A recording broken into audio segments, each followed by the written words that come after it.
Hey friends, Mark Holmes here with my buddy Cowboy Jobu and of course Michael, my son. And feeling a little groggy this morning. We worked late last night, had to be in at work at 6 o'clock this morning to do a quick repair and picking up stuff for tonight.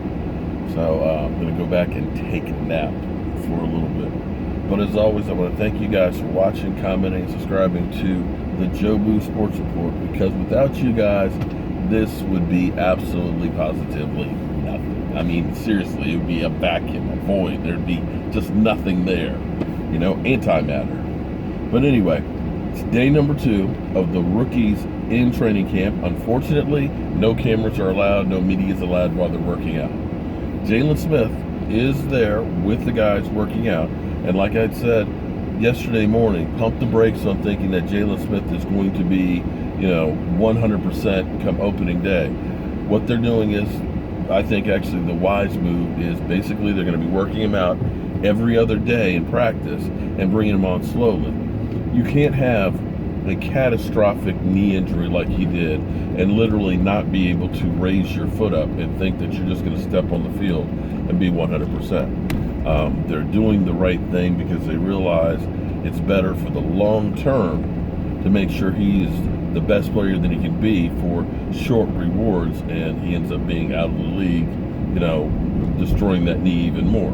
So I feel good about that situation. I'm happy about Zeke being cleared of the whole Punchgate thing, and it makes me kind of wonder, when you think about 2,000 players in the NFL, it's amazing that TMZ is always right there when anything happens with Zeke. I mean, are they becoming actually like stalkers with Zeke? Because do they follow every other NFL player, all 2,000 of them around, like Zeke Elliott? Because it seems like the only one they report on is Zeke. And for them to just happen to be by there every time to get these clips, come on now. It's literally they're out to get Zeke Elliott. Don't get me wrong. I agree with Michael and people that Zeke's got to realize football is the focus. The party life is not there. But Zeke is not the only guy in the NFL that parties.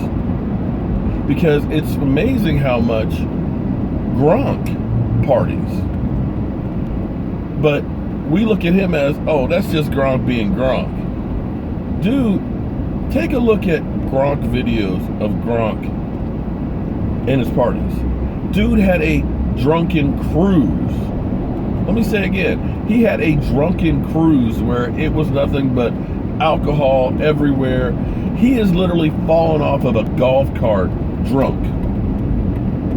He's fallen over a fence drunk.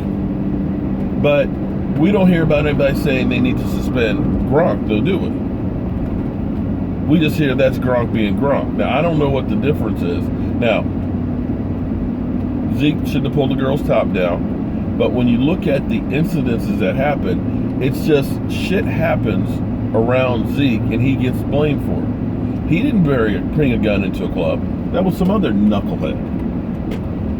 He didn't have the Coast Guard come on his boat. He didn't own the boat. He was just there on a jet ski. They're checking to make sure there's life preservers. It wasn't like it was a, Miami Vice drug sting and they seized 100 pounds of marijuana. They came on the boat to check and see if they're life preservers.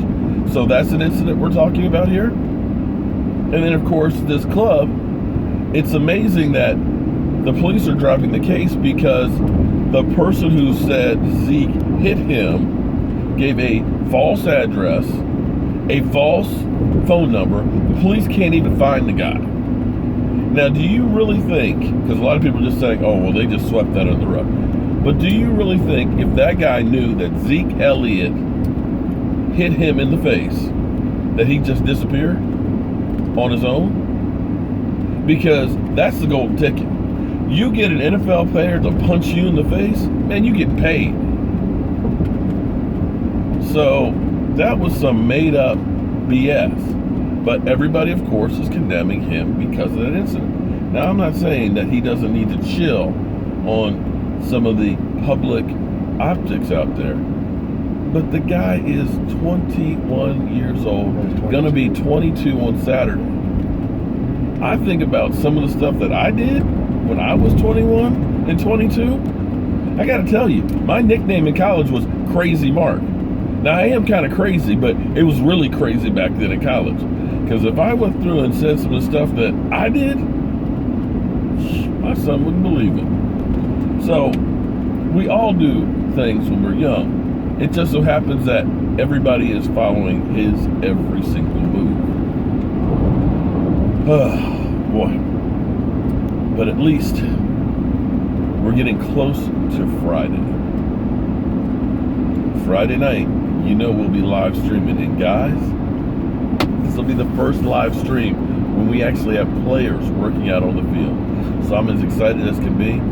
Make sure you guys check out my Patreon page. We open that up so that way we can start working on the Jobu Man Cave. And we are looking at going to Oxnard early August for training camp, as well as the Rams preseason game. So I'm hoping that we'll see you guys there soon. So, as always, guys, I want to thank you all for watching, commenting, and subscribing, and being a part of the Jobu Sports Report. You got anything to add, Mike? Okay. As always, Mike is a chatterbox. I'll see you guys soon.